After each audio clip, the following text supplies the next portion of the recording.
El rastro en las yungas. Me llamo Héctor.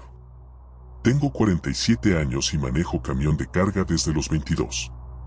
La ruta entre Salta Capital y Orán la conozco como la palma de mi mano. La hice cientos de veces, de día y de noche, en todas las épocas del año. Sé cómo se comporta en verano cuando llueve y el asfalto se pone traicionero.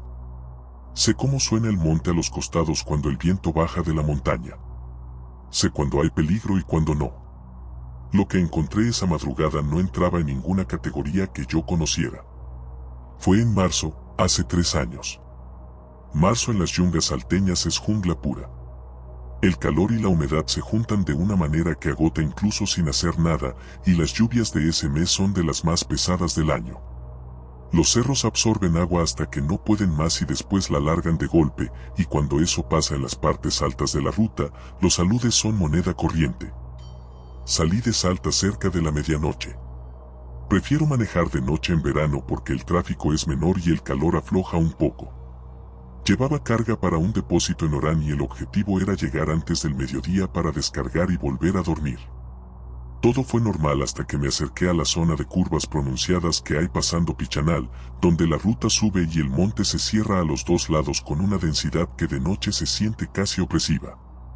Los faros apenas alcanzan a iluminar unos metros más allá de la banquina y el resto es oscuridad total. Ahí me encontré con el alud. No era grande. Barro, piedras sueltas y ramas que habían bajado del cerro y cortaban el carril derecho parcialmente. No era intransitable, pero tampoco era algo que quisiera cruzar sin antes bajar a ver bien cómo estaba el terreno. Si una rueda agarraba mal con el peso que llevaba encima podía complicarse mucho. Frené, puse las balizas y me quedé adentro evaluando la situación. No había nadie más en la ruta. Ningún camión, ningún auto. Solo yo, el motor en marcha y el sonido de la lluvia que había aflojado un poco pero no parado del todo. Decidí esperar media hora a que escampara del todo antes de bajar a revisar. Apagué la radio, me serví agua del termo y me quedé mirando las balizas rebotar contra el barro de la luz. Fue entonces cuando lo escuché. Al principio creí que era el viento moviéndose entre los árboles. Es un sonido común en esa zona, sobre todo después de la lluvia cuando el monte entero parece estar acomodándose. Pero este sonido era diferente. Tenía un ritmo. Una cadencia regular que no correspondía al viento. Algo se movía en el monte del lado derecho. Me quedé quieto escuchando. El sonido se desplazaba de adelante hacia atrás, como si algo caminara paralelo al camión pero entre los árboles.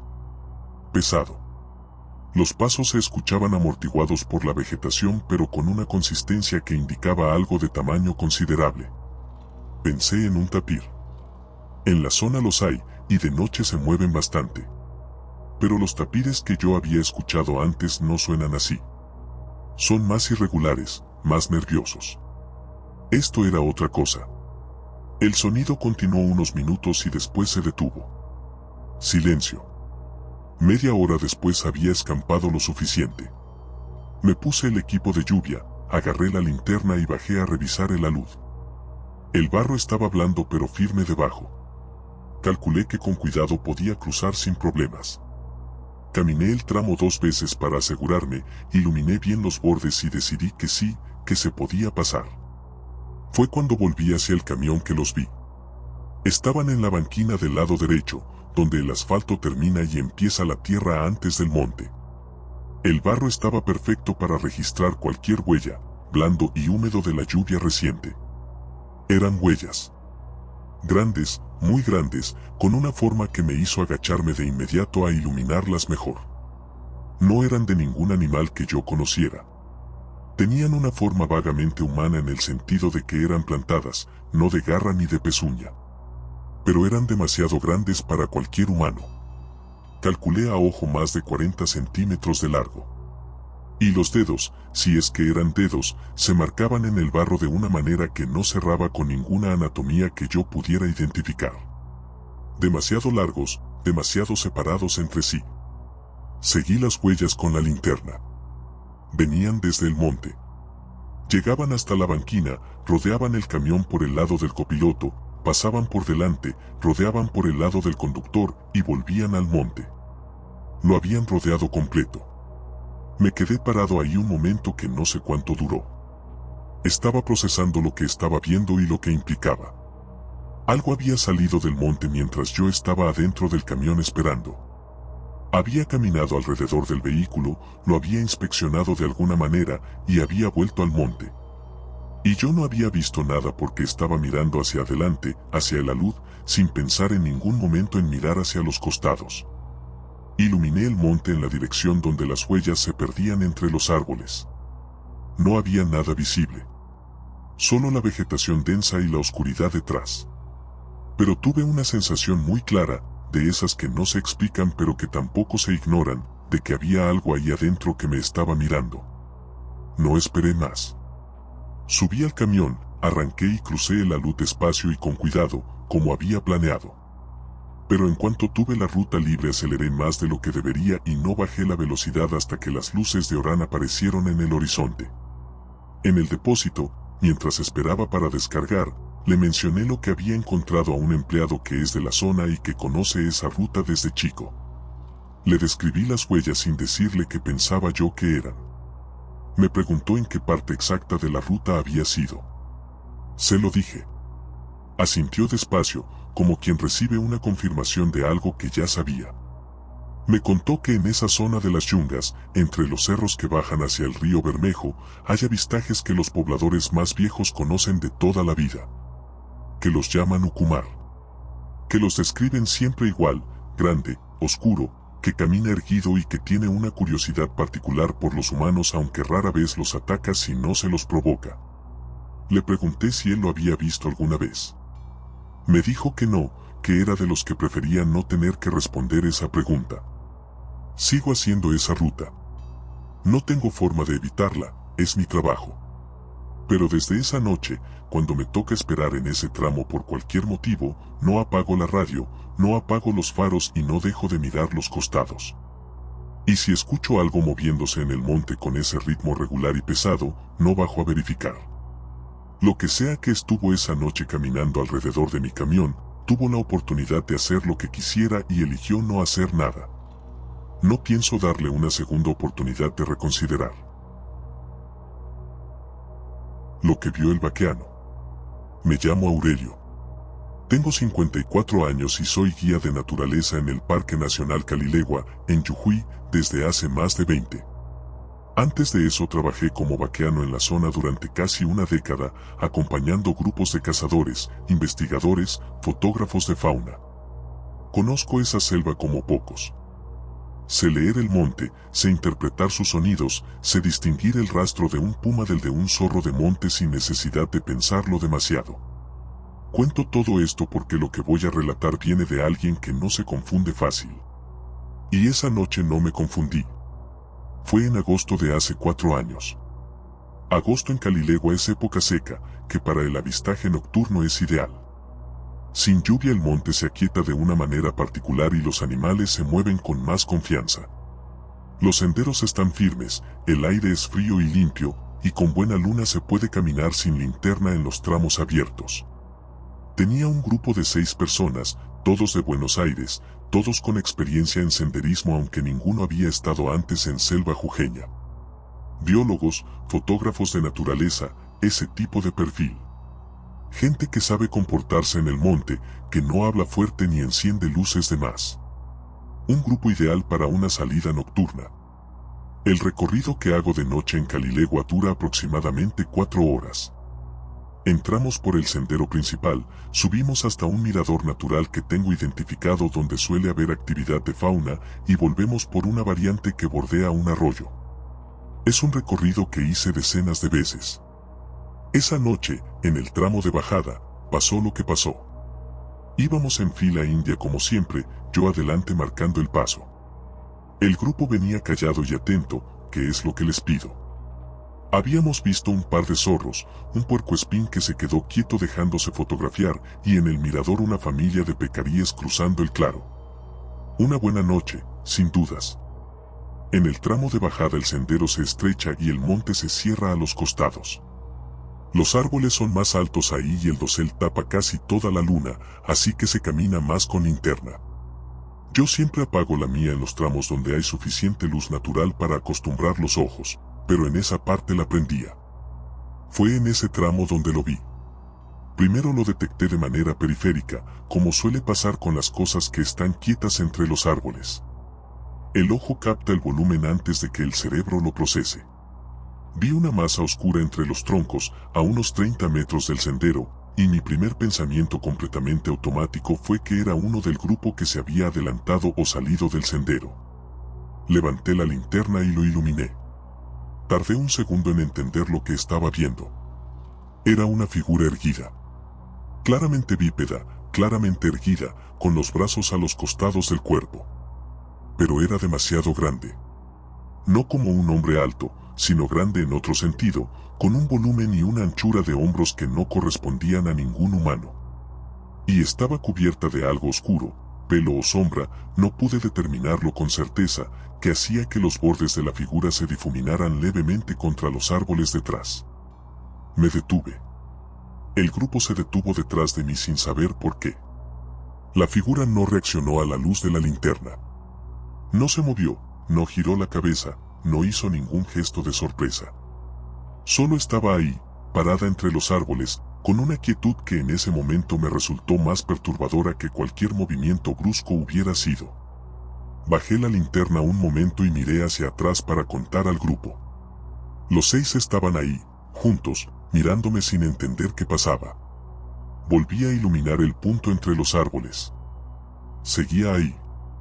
Uno de los fotógrafos, que se llamaba Martín y que iba segundo en la fila, se acercó a mí en voz muy baja y me preguntó qué era eso. Le dije que no lo sabía, que se quedaran quietos. Fue entonces cuando lo olí. No sé cómo describirlo con precisión y se lo dije así a la gente que me preguntó después. Era un olor fuerte, animal, pero no como ningún animal de Calilegua que yo haya registrado en 20 años. No era el olor almizclado del pecarín ni el olor acre del zorro. Era algo más denso, más pesado, con un componente que no encuentro el nombre correcto y que se me pegó en la nariz de una manera que tardé días en olvidar. Martín también lo percibió. Me lo dijo después, sin que yo se lo mencionara primero. La figura empezó a moverse. No de golpe. Despacio, con una calma absoluta, como si nuestra presencia no le generara ningún tipo de urgencia. Se desplazó lateralmente primero, entre 2 troncos, y en ese momento pude ver mejor la manera en que se movía. Lo que más me impactó fue eso, la facilidad. Esa parte del monte de noche es densa, con raíces expuestas, ramas bajas, terreno irregular. Yo la conozco de memoria y aún así camino con cuidado. Esa cosa se movía entre los árboles como si el terreno no existiera. Sin dudar, sin tropezar, sin hacer casi ningún ruido. La seguí con la linterna hasta donde pude.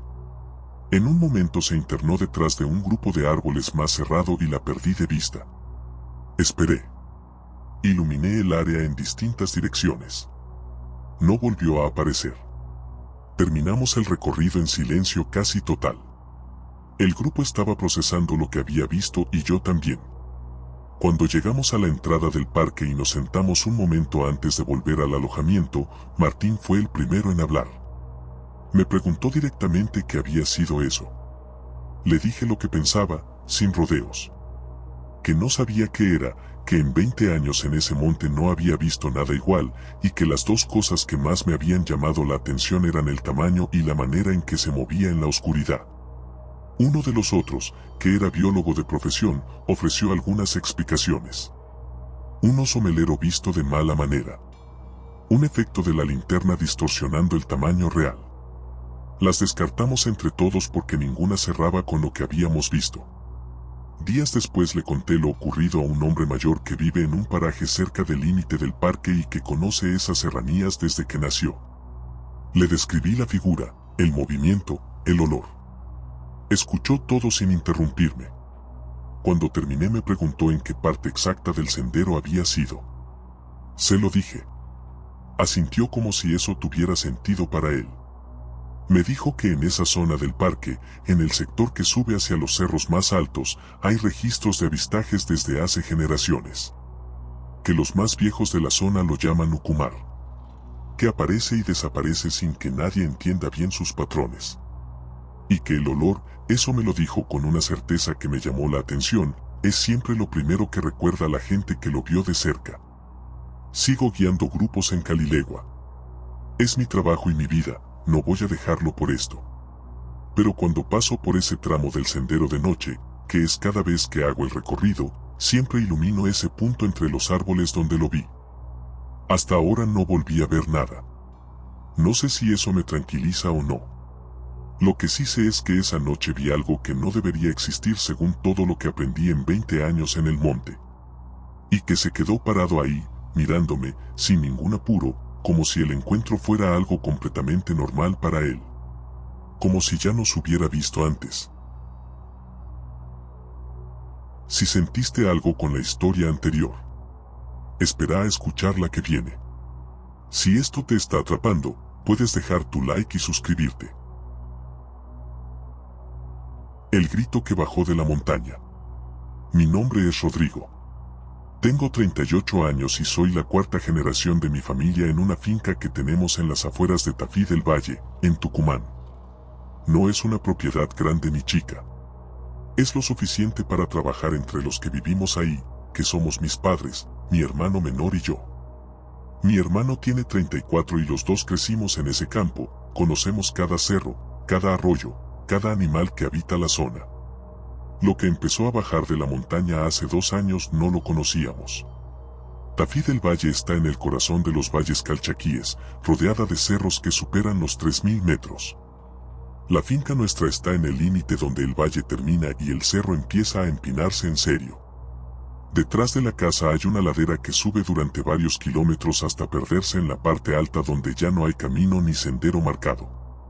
Solo monte cerrado, pastizales de altura y quebradas donde no entra nadie sin razón. En esa ladera mi padre subió de chico con su padre. Mi hermano y yo subimos de adolescentes. La conocemos. El sonido que empezamos a escuchar no venía de ninguna parte de esa ladera que nosotros conociéramos. La primera vez fue un martes de junio, cerca de las 3 de la mañana. Me despertó sin saber por qué. Me quedé quieto en la oscuridad del cuarto escuchando, como hace uno cuando algo lo saca del sueño sin que pueda identificar qué fue. Y ahí lo escuché. Venía de arriba, de la parte alta del cerro, y bajaba por la ladera con una claridad que sorprendía dado lo lejos que debía estar el origen. Era un sonido largo, sostenido, que empezaba grave y subía de tono hacia el final. No era el aullido de un zorro, que conozco bien. No era el grito del puma, que también escuché más de una vez en esa zona.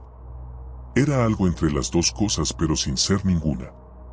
Tenía un componente que no sé cómo describir mejor que diciendo que sonaba demasiado intencional. Demasiado deliberado.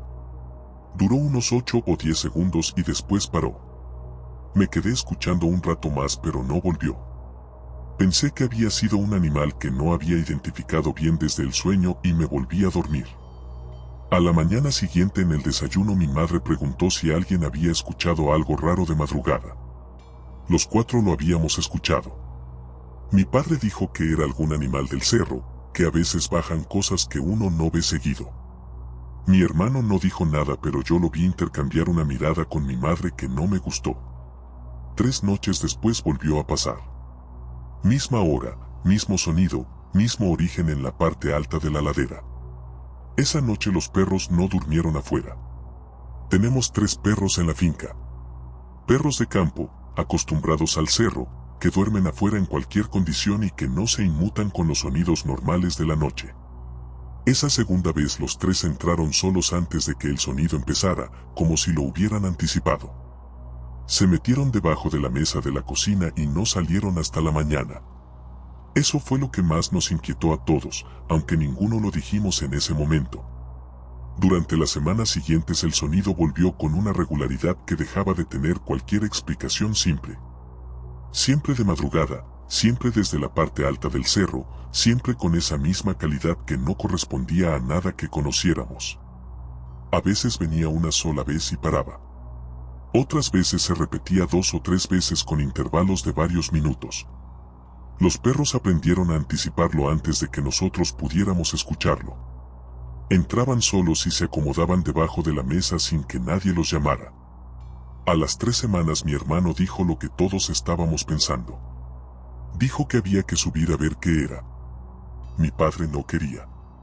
No por miedo, o al menos eso dijo, sino porque consideraba que si había un animal grande en la parte alta de la ladera, subir de noche era una mala idea en cualquier contexto. Tenía razón en eso. Pero mi hermano insistió y yo lo apoyé. No íbamos a seguir escuchando ese sonido todas las madrugadas sin saber de dónde venía. Convocamos a 2 vecinos que conocemos de toda la vida, los 2 con experiencia en el cerro, y organizamos la subida para una noche en que hubiera luna suficiente para no depender solo de las linternas. Subimos 5 en total. Mi hermano, yo, y los 2 vecinos. Mi padre se quedó en la finca. Salimos cerca de la medianoche para llegar a la parte alta antes de la hora en que el sonido solía aparecer. La subida fue tranquila. El cerro de noche tiene una presencia particular, más densa que de día, pero ninguno de los 5 éramos ajenos a eso. Subimos sin hablar mucho, con las linternas bajas para no gastar la vista. Llegamos a la zona alta después de casi 2 horas de marcha. No encontramos ningún animal. Lo que encontramos fue otra cosa. Cerca de un arroyo que cruza la parte alta de la ladera, en una zona donde el barro se acumula en la orilla, encontramos marcas. Mi hermano las vio primero y nos llamó en voz baja. Eran impresiones en el barro, profundas, de algo que había estado parado en la orilla del arroyo. La forma no era la de una pezuña ni la de una garra. Tenían dedos largos, marcados claramente en el barro húmedo, con una separación entre ellos que no correspondía a ningún animal de la zona. Y eran grandes. Más grandes que cualquier huella humana que yo haya visto. A unos metros del arroyo encontramos ramas partidas. No ramas finas. Ramas gruesas de arbustos de altura que uno no rompe sin hacer fuerza, dobladas y quebradas a una altura que nos obligaba a levantar la vista. Y piedras removidas, varias, como si algo hubiera estado moviéndose en esa zona con un peso considerable. Uno de los vecinos, que es el más callado de los 2 y el que más conoce el cerro, se agachó a mirar las huellas un rato largo sin decir nada. Cuando se levantó dijo que nos fuéramos. No discutimos. De vuelta en la finca, pasadas las 4 de la mañana, mi padre nos esperaba despierto en la cocina. Le contamos lo que habíamos encontrado. Escuchó todo sin interrumpir. Cuando terminamos se quedó callado un momento y después nos contó algo que nunca nos había dicho. Nos dijo que cuando él era chico, su padre le había contado que en esa ladera, en la parte alta cerca del arroyo, había habido avistajes de algo que los más viejos de la zona llamaban ucumar. Que su padre se lo había contado como advertencia, no como historia. Que le había dicho que si alguna vez escuchaba ese sonido de noche, que no subiera. Le pregunté por qué no nos lo había dicho antes. Me dijo que pensó que eran cosas de viejos. Que no creyó que fuera a pasar. El sonido volvió 2 veces más esa misma semana y después paró. No volvimos a escucharlo. No sé si se fue, si cambió de zona, o si simplemente dejó de hacerse notar. Lo que sí sé es que ninguno de los 5 que subimos esa noche volvió a hacerlo de noche. De día sí, alguna vez, para revisar el arroyo. Las huellas ya no estaban, las había borrado la lluvia. Pero la zona donde las encontramos tiene algo que no tenía antes. Una quietud distinta. Los animales pequeños no se acercan al arroyo. Los perros, cuando los llevamos a pasear por la ladera de día, no pasan de la mitad de la subida. Se detienen, miran hacia arriba y vuelven solos hacia la casa. El que observaba el campamento. Me llamo Esteban. Tengo 43 años y trabajo como guardaparques en el Parque Nacional Baritú desde hace 11. Antes estuve varios años en otras áreas protegidas del norte del país, pero Baritú es donde terminé quedándome y donde sigo hoy. Para los que no lo conocen, Baritú está en el extremo norte de Salta, en la frontera con Bolivia. Es el parque nacional más remoto y menos visitado de Argentina. No hay rutas pavimentadas para llegar. No hay señal de celular. No hay infraestructura turística. Hay selva de montaña, quebradas, ríos y una densidad de vegetación que en algunas zonas hace que el mediodía parezca el atardecer por la cantidad de dosel encima. Es un lugar que exige respeto. 11 años después, todavía me lo exige.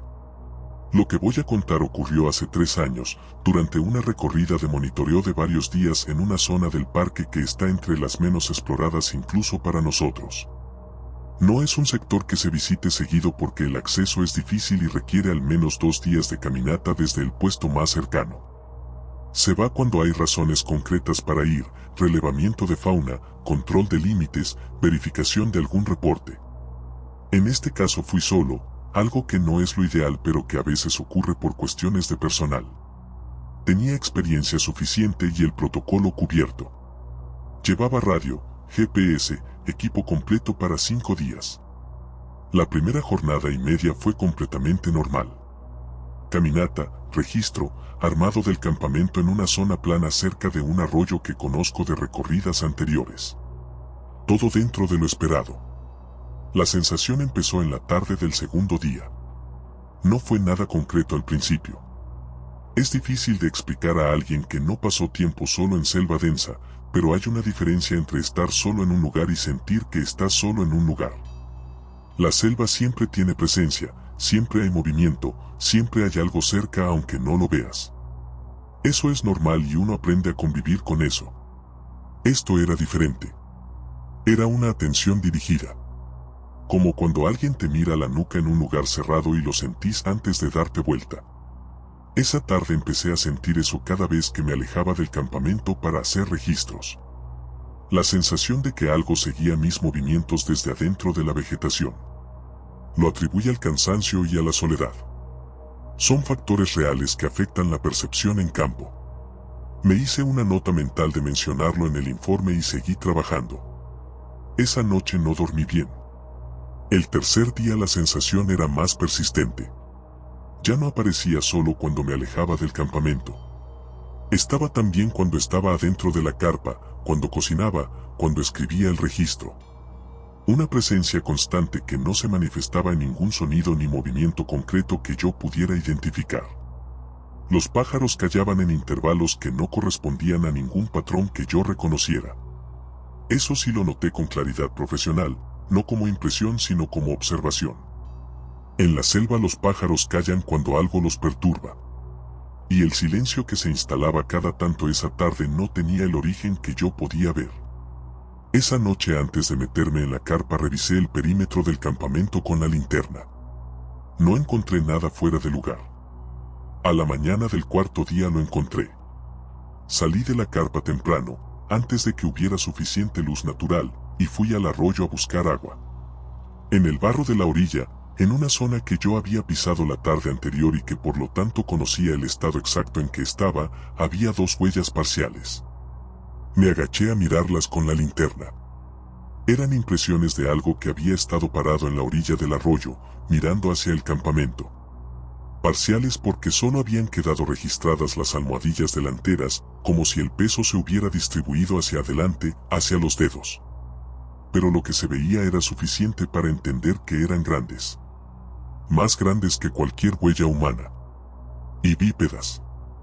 La posición y la separación entre las 2 impresiones indicaban algo que había estado parado erguido, con los 2 pies juntos, orientado hacia mi campamento. Me quedé agachado un momento procesando lo que estaba viendo. Volví al campamento y revisé todo con más cuidado. Encontré 2 cosas más que la noche anterior no había notado. La primera fue la bolsa de comida. La cuelgo siempre de una rama alta como medida estándar contra animales. Seguía colgada donde yo la había puesto, pero estaba girada. No soy de los que dejan cosas a medias. La había colgado con el cierre hacia afuera y ahora el cierre estaba hacia adentro. No había sido abierta, el contenido estaba intacto. Pero algo la había manipulado. La segunda fue más difícil de explicar. A unos metros de la carpa, en el límite entre el espacio abierto del campamento y la vegetación densa, había ramas acomodadas de una manera que no era natural. No rotas ni arrancadas. dobladas y colocadas, formando algo que no llegaba a ser una estructura pero que tampoco era el resultado del viento ni de ningún animal que yo conociera. Como si algo hubiera estado parado ahí, manipulando las ramas con las manos, sin ningún propósito claro que yo pudiera identificar. Lo fotografié todo. Las huellas, la bolsa, las ramas. Hice el registro correspondiente con coordenadas y descripción detallada. Después armé todo, levanté el campamento y empecé la caminata de regreso. No voy a decir que corrí, pero tampoco voy a decir que caminé al ritmo habitual. Durante toda la caminata de salida, las primeras 4 horas especialmente, la sensación de ser observado no me abandonó. Se fue diluyendo gradualmente a medida que me alejaba de esa zona y acercaba a los senderos más transitados del parque. Pero en esas primeras horas era tan concreta y persistente como lo había sido los días anteriores. Cuando llegué al puesto y tuve señal de radio, hice el reporte a mis superiores. La respuesta que recibí no fue la que esperaba. El jefe del área me escuchó sin interrumpirme.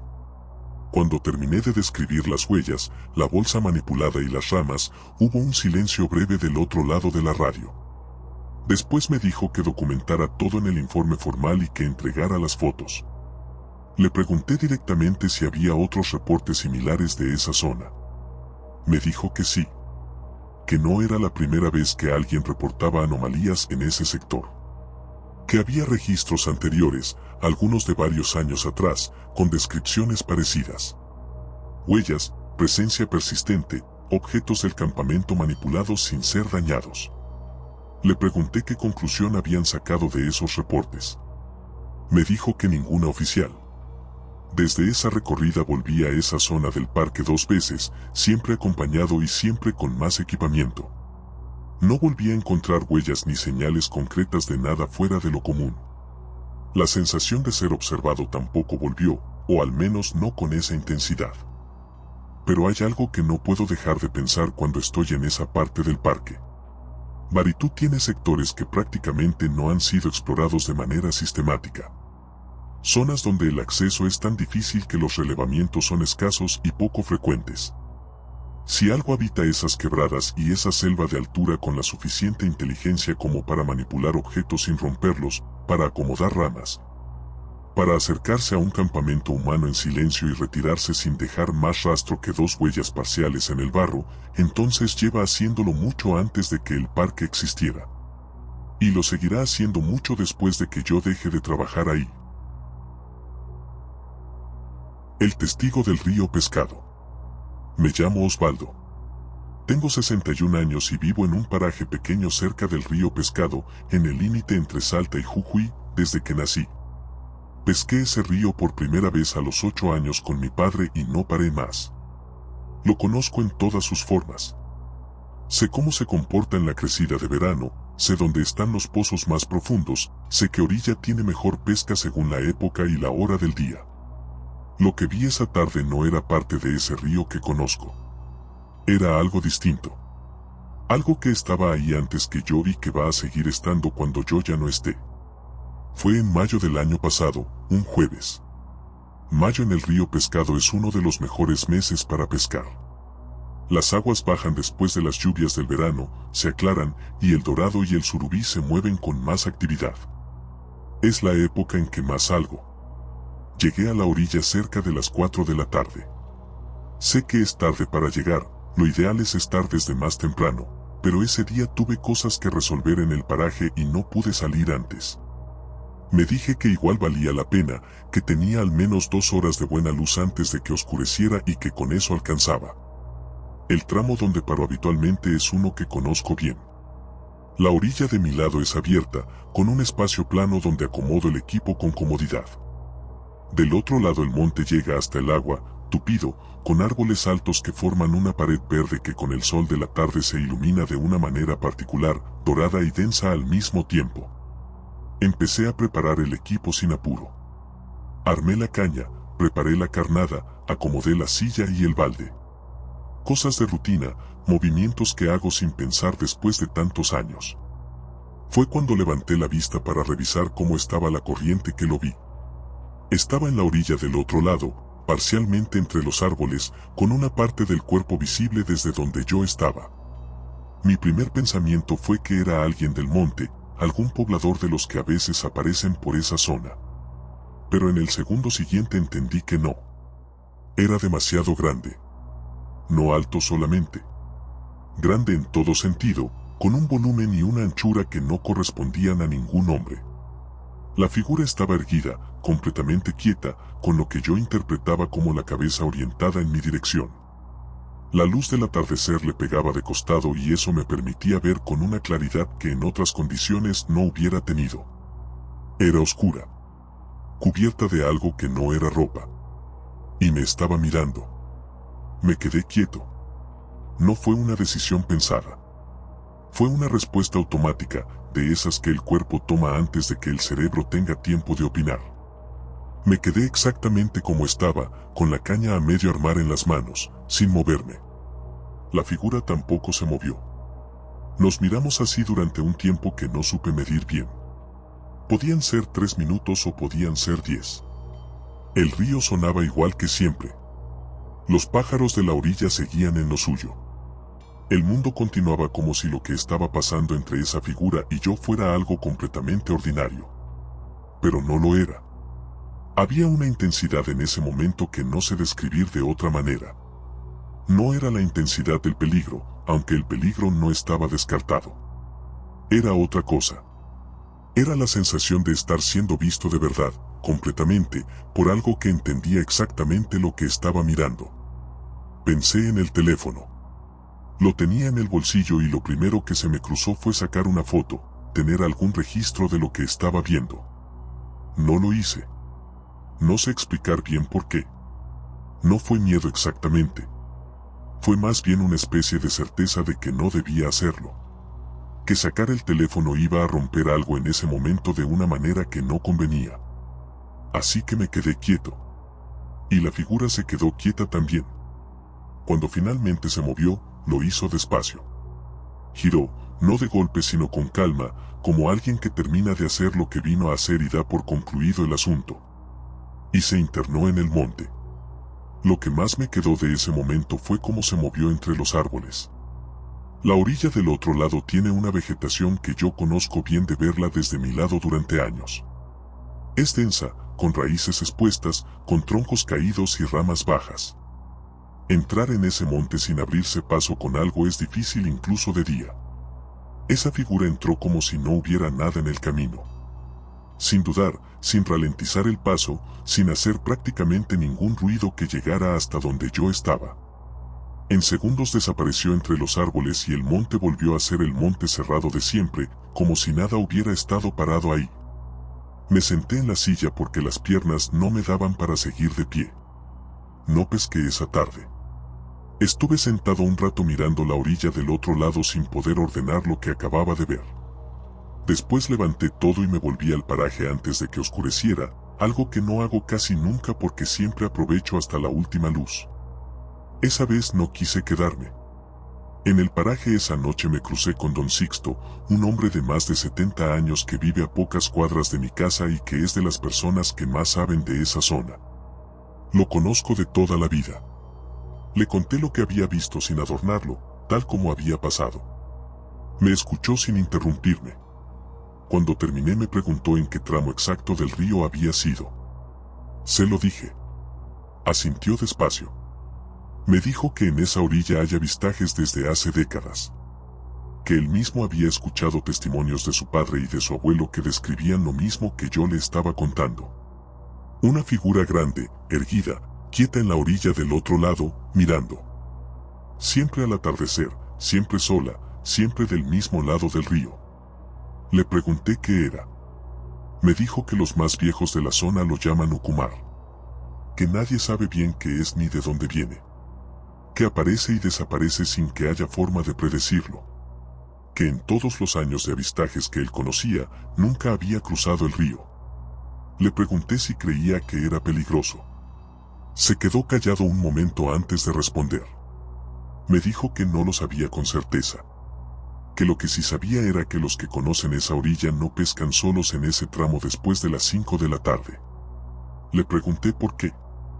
Me dijo que no porque sea peligroso necesariamente, sino porque hay cosas que es mejor no tentar. Que si el Ucumar lleva décadas mirando desde esa orilla sin cruzar, lo más inteligente es no darle motivos para reconsiderarlo. Volví al río Pescado 2 semanas después. Al mismo tramo, a la misma hora. No sé bien por qué lo hice. Supongo que hay algo en el ser humano que lo empuja de vuelta hacia lo que no entiende, como si la segunda vez fuera a traer alguna respuesta que la primera no trajo. La orilla del otro lado estaba vacía. Pesqué hasta que oscureció y me volví sin novedades. Pero antes de levantar el equipo, cuando la luz estaba bajando y el monte del otro lado empezaba a perder definición en la penumbra, me quedé un momento mirando esa línea de árboles. Y tuve la sensación, clara y concreta, de que algo me miraba desde adentro. No vi nada. No escuché nada. Pero la sensación estaba. Levanté el equipo, le di la espalda al río y me fui caminando sin apurarme, porque apurarse hubiera sido admitir algo que todavía no estoy listo para admitir del todo. Que en ese monte del otro lado hay algo que sabe exactamente quién soy. Y que me está esperando. Si llegaste hasta acá, es porque algo de estas historias se quedó con vos. No todos creen en lo paranormal. Pero hay lugares donde las explicaciones no alcanzan. Si alguna vez viviste algo que todavía no podés explicar, este es tu espacio. Suscríbete si querés seguir explorando lo que muchos prefieren ignorar. Porque hay cosas que no buscan asustar. Solo quieren ser recordadas. Esto es Horror Code. Y cada semana, nos volvemos a encontrar con lo desconocido.